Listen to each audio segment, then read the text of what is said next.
घमंडी शेर और बंदर की एक अनोखी कहानी।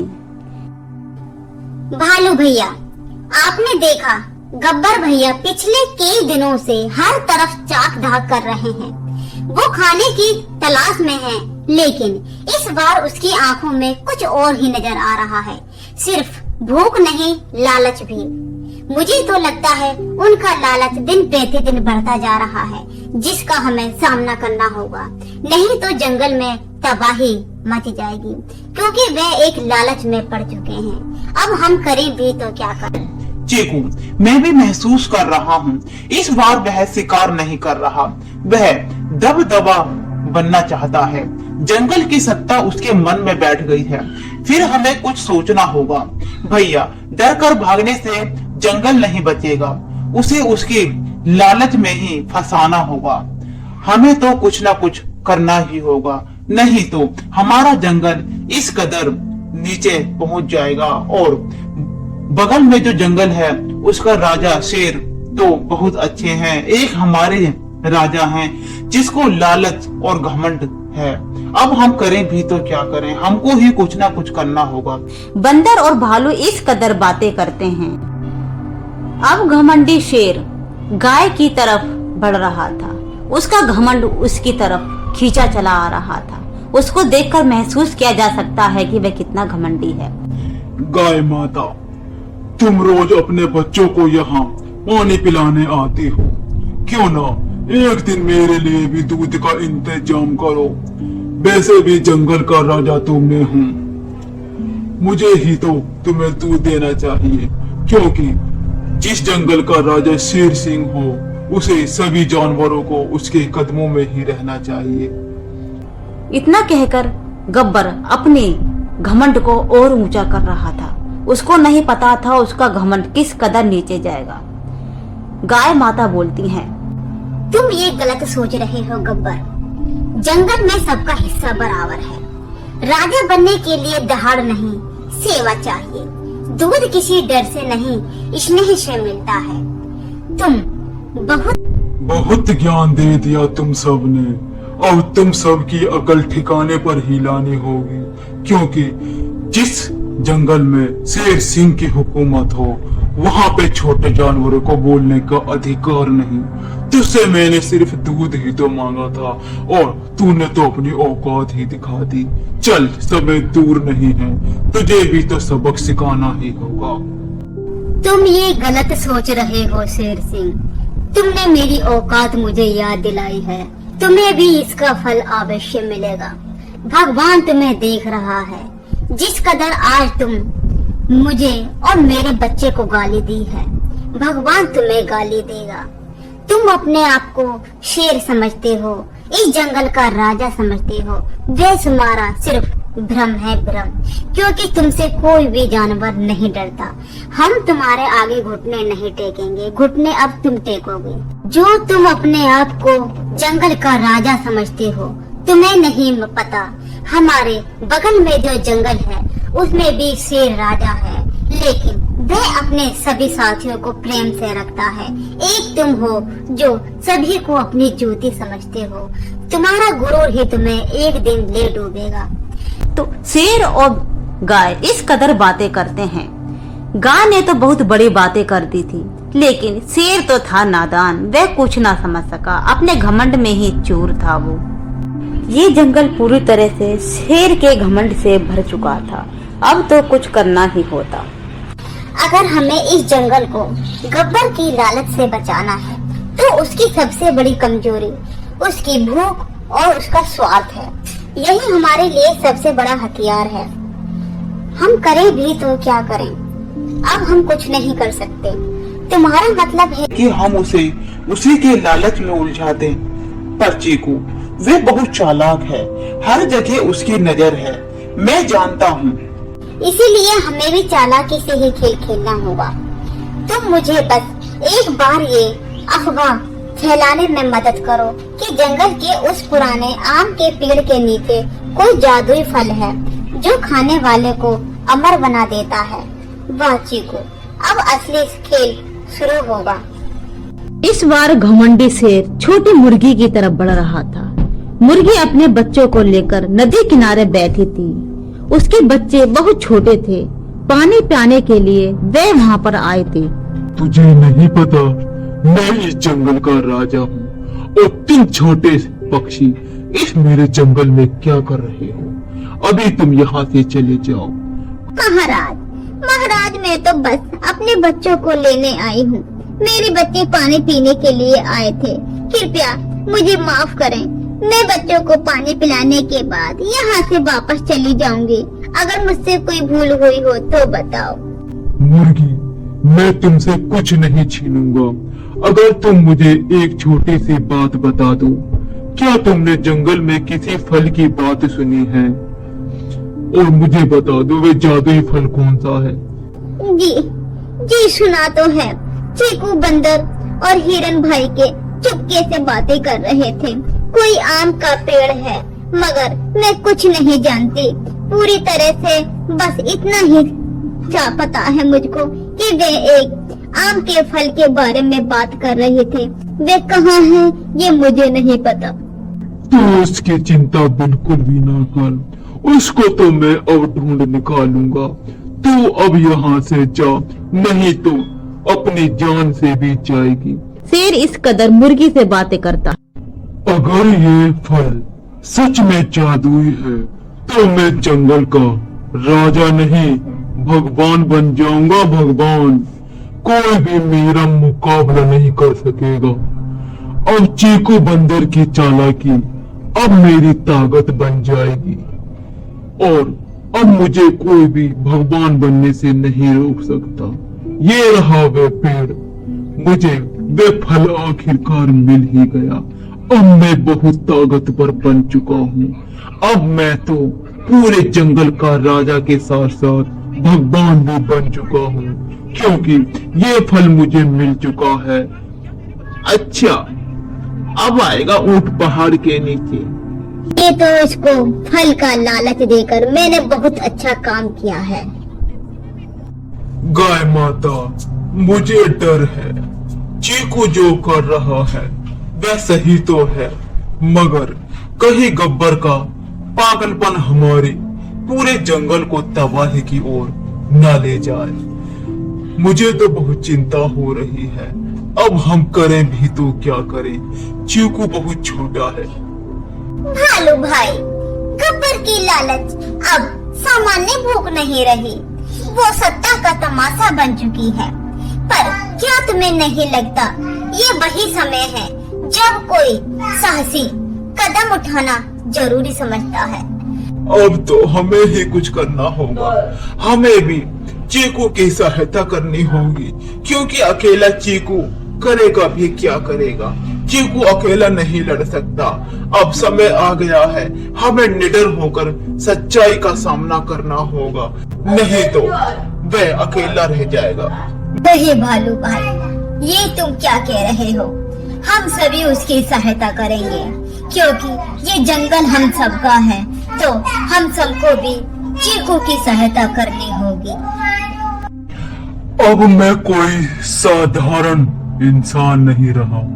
अब मैं एक जादुई फल के कारण एक चमत्कारी राजा बन गया हूँ, जिसके कारण मेरा खून दौड़ रहा है। अब मैं किसी को नहीं छोड़ूंगा। सब मेरे आगे ढेर हो जाएंगे, क्योंकि मेरा वो जादुई फल इस कदर मेरे खून में दौड़ रहा है, जिसके आगे सभी जानवर नीचे हो जाएंगे। वे जादुई फल ने मुझे बहुत ताकत दी है। शेर इस कदर अपने आप से ही बातें कर रहा था। उसे नहीं पता ये तो सिर्फ एक जाल बिछाया था चीकू बंदर ने। अब वक्त आ गया है शेर की सच्चाई को सबके सामने लाने का, क्योंकि मैं नहीं चाहता वे अब हमें डरा कर रखे।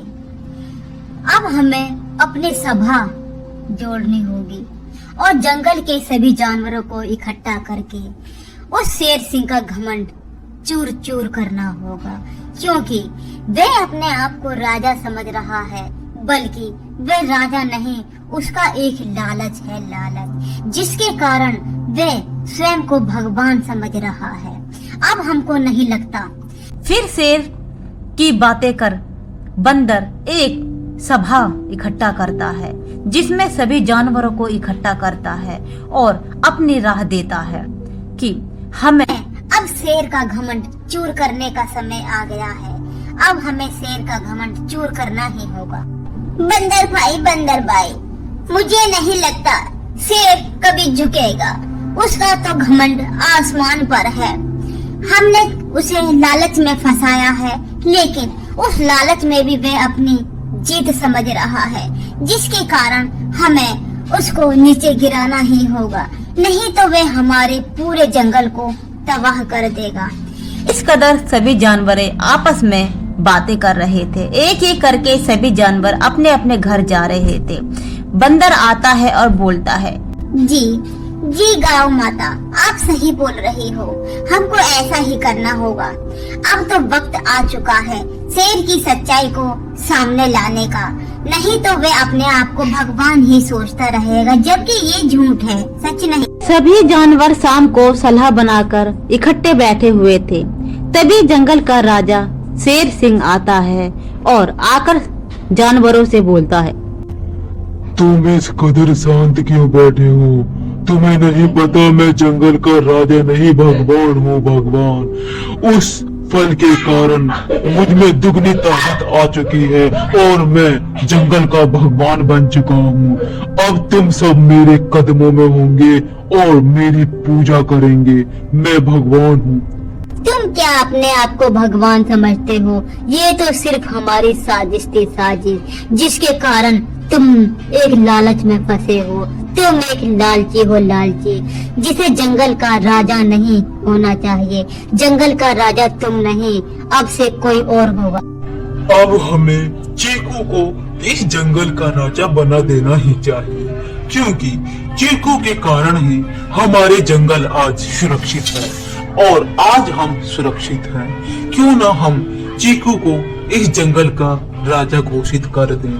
सभी जानवर इस बात को लेकर खुश हो जाते हैं और बोलते हैं यही सही रहेगा। ये क्या हुआ मेरे साथ?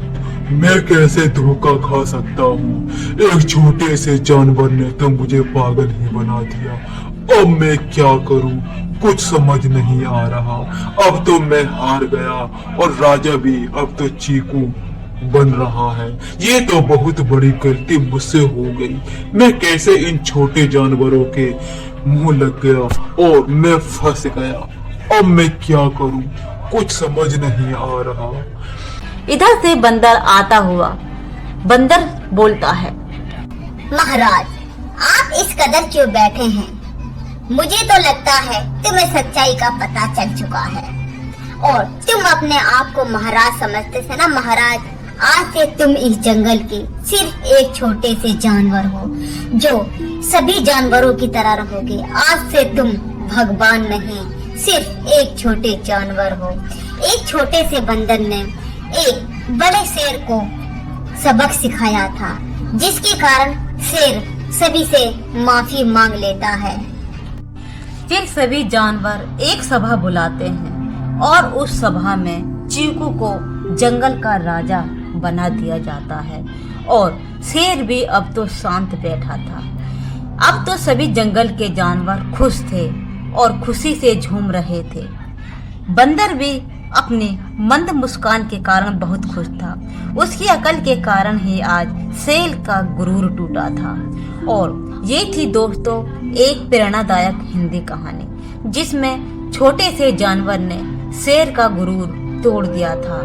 तो दोस्तों, इस कहानी से हमें ये शिक्षा मिलती है कि हमें कभी भी अपने आप पर गुरूर नहीं करना चाहिए, कभी हमें लालच नहीं करना चाहिए। लालच ही हमें एक ना एक दिन डुबो देता है, जिस कारण चीकू ने शेर का गुरूर डुबो दिया और उसको राजा से रंक बना दिया। इस कहानी से यही शिक्षा मिलती है, हमें अपने आस पर आत्मविश्वास बनाकर रहना चाहिए, नहीं तो हम भी एक दिन शेर की तरह सिर्फ राजा नहीं रंक बन जाएंगे। तो दोस्तों, आपको हमारी कहानी कैसी लगी? अगर आपको हमारी कहानी अच्छी लगी हो तो हमारे चैनल को लाइक, शेयर एंड सब्सक्राइब जरूर करें और कमेंट में एक बार जरूर बताएं कि आपको हमारी वीडियो कैसी लगी। आपका धन्यवाद दोस्तों। आज रानो चिड़िया बहुत डरी हुई थी। उसका पति बहुत चालाक था। टुन्नू जी, अब कुछ दिनों में हमारा बच्चा हो जाएगा, फिर हमें बुलबुल वैद्य के पास जाने की क्या जरूरत है? चुप करके बैठो, मुझे पता लगाना है तुम्हारे लड़का होगी या लड़की। यह जानकर आप क्या करोगे? आखिर होंगे तो दोनों हमारे ही बच्चे, फिर ये सब क्यों कर रहे हो? चुप, एकदम चुप। मैं तुम्हें बुलबुल से अल्ट्रासाउंड करवाऊंगा और याद रखना मुझे बेटा ही चाहिए, बेटियों से नफरत है मुझे। हाँ बेटा, ये राने तो एक नंबर की पागल है, पागल। ज्यादा चू चू करी तो 2 लगा देना वहीं। आखिर पतियों के आगे भी इतनी जबान चलाते हैं ये नासपीटी। रानो चिड़िया चुप हो जाती है और टुन्नू जी चिड़ा उसे बुलबुल वैद्य के पास ले जाता है। लो बुलबुल वैद्य, पूरे 100 मकई के दाने हैं, अब जल्दी से बताएं मेरा बेटा होगा या फिर बेटी। देखो मैं बता दूं, लेकिन किसी से ना कहना, ये काम चोरी छुपके होते हैं। कहीं जंगल में फैला कर तुम मुझे मरवा दो। अरे नहीं नहीं नहीं, आप इस बात की बिल्कुल भी चिंता ना करें। यह बात हम तीनों के सिवाय किसी को भी पता नहीं चलेगी। फिर बुलबुल रानो को अपने साथ ले जाती है। बुलबुल, मैं दी में बहुत टेंशन में हूँ। अगर मेरे अंडों से बेटी हुई तो मेरी सास और पति मुझे घर से निकाल देंगे। रानो, अब ज्यादा मत सोचो, अंडों से बेटा भी हो सकता है। मुझे अल्ट्रासाउंड करने दो। फिर बुलबुल रानो चिड़िया का अल्ट्रासाउंड करती है तो वह भी डर जाती है। रानो, तुम्हारे अंडों में से बेटी ही होंगी। हाय राम, अब क्या होगा? मेरे पति और सास को कौन समझाएगा? मैं मर गई। चिंता मत करो, मुझ पे इसका एक इलाज है। अब मैं जैसा कहूँ आपको वैसा ही करना होगा। मेरे साथ चलें। ऐसे बुलबुल वैद्य रानो चिड़िया के कानों में कोई बात कहती है और रानो चिड़िया मान लेती है। क्या सच में मेरा बेटा होगा? फिर मैं बहुत खुश हूँ। सुना, रानो हमारा बेटा होगा। तुम खाने का ही चिंता कर रहे थे। माँ ये बात सुनकर झूमने लगेगी। अब जल्दी से घर चले। लेकिन टुन्नू जी, एक बात आपको ध्यान में रखना होगा। रानो का अच्छे से ख्याल रखना होगा, अच्छा अच्छा भोजन खिलाना होगा और याद रखें सारे काम तुमको ही करने होंगे। इससे आपके बेटे तंदुरुस्त होंगे। अरे बुलबुल वैद्य जी, आप बिल्कुल भी चिंता ना करें। मैं और मेरी माँ हैं, हम दोनों सारा काम खुद करेंगे। रानो को तो अब सिर्फ आराम ही मिलेगा। ऐसे टुन्नू चिड़ा खुशी खुशी अपने घर की तरफ जा रहा था। मम्मा सास भी यह बात जानकर बहुत खुश हो रही थी और सारे जंगल में मिठाइयाँ बांट कर आती है। लेकिन रानो मन ही मन बहुत परेशान थी। हाँ माँ जी, मैं अब आपके लिए खाना बना देती हूँ। नहीं रानो, ये क्या कह रही हो? भूल गई हो डॉक्टर की बात? उन्होंने तुम्हें आराम करने को कहा है। माँ, अब से आप खाना बनाओगी और मैं जंगल से मीठे मीठे फल लाता रहूंगा रानो के लिए। हाँ बेटा, क्यों नहीं? क्या मैं बूढ़ी थोड़ी ना हो गई हूँ जो भी घर का काम नहीं कर सकती? मम्मा सास रसोई में खाना बनाने के लिए चली जाती है और टुन्नू चिड़ा भी फल लेने के लिए जंगल की तरफ जाता है। वहाँ उसे गोरी और कालू मिलते हैं जो अपने बेटे के लिए फल लेकर जा रहे थे। क्या बात है टुन्नू, आज तो बड़े खुशी से झूम रहे हो, वरना हर रोज तो बेचारी रानो चिड़िया ही दाना खोजने के लिए आती है। गोरी, कालू, आज मेरा बेटा होने वाला है, इसीलिए रानो घर पर आराम कर रही है। मैं उसके लिए फल लेकर जा रहा हूँ। लेकिन टुन्नू, तुम्हें कैसे पता कि तुम्हारा बेटा ही होगा? गोरी, कालू, किसी से कहना नहीं। मैंने रानो का अल्ट्रासाउंड करवाया था।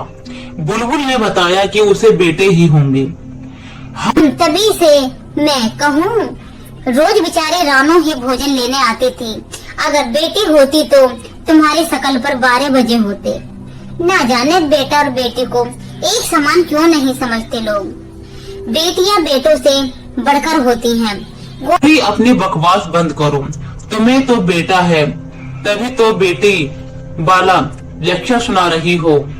अगर खुद को बेटी होती तब पता चलता बेटी होने से कितना दुख होता है। ऐसे टिन्नू चुड़ा आगे बढ़ता है और ताजे ताजे फल लेकर घर लौटता है। वह रानो चिड़िया की खूब सेवा करता है और ऐसे ही दिन बीत रहे थे। एक शाम रानो 2 अंडों को देती है। वाह रे वाह बेटा, हमारे 2 बेटे आने वाले हैं। अब मुझसे तो इंतजार ही नहीं होता। हाँ बेटे, मेरे पोते होने वाले हैं, वरना मुझे भी विश्वास नहीं था। अच्छा हुआ तूने अल्ट्रासाउंड करवा लिया। माँ जी, टुन्नू जी, कई बार अल्ट्रासाउंड की मशीनें भी खराब हो जाती हैं। अगर हमारे अंडों से बेटी निकली तो तू चुप कर जा, जब भी बोलती है मनहूस ही बोलती हो। हाँ बेटा, ये रानो की तो जवान ही कर्म जली है। मुझे तो डर है कहीं अंडों से बेटी ही न हो जाए। नहीं माँ, आप चिंता ना करें, मशीन में अंडे चेक हुए हैं, डरने की कोई बात नहीं है। ऐसे दोनों माँ बेटा अपने अपने कामों में लग जाते हैं और 2 हफ्तों का समय बीत जाता है और रानो चिड़िया के अंडे से 2 बेटी चिड़िया बाहर आती हैं। वे बहुत सुंदर और प्यारी होती हैं। मम्मा चिड़िया उन्हें देखकर बहुत खुश होती है, मगर साथ ही वे दुखी भी हो जाती है। मम्मा चिड़िया, आप हमें देखकर खुश क्यों नहीं हुई? हम तो आपकी प्यारी बेटियां हैं, फिर आप ऐसे दुखी क्यों हो रही हो? मेरी बेटी, मैं आपको देखकर दुखी नहीं हूँ, लेकिन आने वाले संकट को लेकर बहुत दुखी हूँ। ना जाने तुम्हारे दादी और पापा आकर क्या तांडव करेंगे। मुझे तो बहुत डर लग रहा है। मम्मा पापा और दादी बहुत बुरे हैं। पता है बेटा, मैं तो आपके पंखों में छुप जाऊंगी। हाँ दीदी, मैं भी मम्मा के पंखों में छुप जाऊंगी। दादी माँ चुड़ैल की तरह आएंगी। तभी मम्मा सास घर के भीतर आ जाती है और टूटे हुए अंडों को देखकर खुशी से झूम उठती हैं। टिन्नू बेटा, जल्दी से भीतर आओ, अंडे टूट गए हैं। टूना चिड़ा भी अंदर आ जाता है। दोनों बेटियों को मम्मा के पंखों में छिपी हुई देखकर रानो, तुमने हमारे दोनों बेटों को इस तरह पंखों में क्यों छुपा रखा है? मुझे भी देखने दो, आखिर ये मेरे बेटे हैं। रानो चिड़िया अपने पंखों से बेटियों को आजाद कर देती है। मम्मा सास और टिन्नू चुड़ा बेटियों को देखकर चौंक जाते हैं। उनके पैरों तले जमीन खिसक जाती है। टुन्नू, ये तो बेटी हैं। माँ, मुझे उस बुलबुल बेद ने तो बुद्धू ही बना दिया। मैं उसे छोड़ूंगा नहीं। टुन्नू, आखिर देखें हमारी बेटियां कितनी प्यारी हैं। आप ये बात क्यों नहीं समझते हो? बेटा बेटी एक समान होते हैं। तुम कहीं ना जाओ और देखें हमारी दोनों बेटियां कितनी मासूम हैं। हाँ टुन्नू, ये तो इस रानो ने ठीक ही कहा। उस बुलबुल बेद के पास जाने से अब होगा ही क्या? अब ये बेटियां बदल तो नहीं सकती। मैं तो कहती हूँ इन तीनों को धक्के मार के घर से बाहर निकाल दे। मैं तेरी दूसरी शादी करवा दूंगी। हाँ माँ, ये तो मैंने सोचा ही नहीं। ऐसे टिन्नू चुड़ा रात में ही अपनी पत्नी और दोनों बेटियों को घर से बाहर निकाल देता है। रानो अपनी छोटी बेटी के साथ एक पेड़ पर बैठी हुई थी। तब उसके पास गोरी चिड़िया आ जाती है। हम रानो, मैं समझ गई, तेरी सास और तेरे पति कभी नहीं सुधरने वाले। तू एक काम कर, अपनी बेटियों का खुद से पालन पोषण कर और छोड़ दे ऐसे परिवार को जिन्होंने अपने मासूम बच्चों पर तनक भी रहम ना किया। हाँ माँ, हम तुम्हारे साथ ही रहेंगे, पापा और दादी के पास नहीं जाएंगे। हाँ गोरी, लेकिन मैं क्या करूँ, कहाँ रहूँ? इन मासूमों को छोड़कर घर भी तो नहीं है मेरे पास।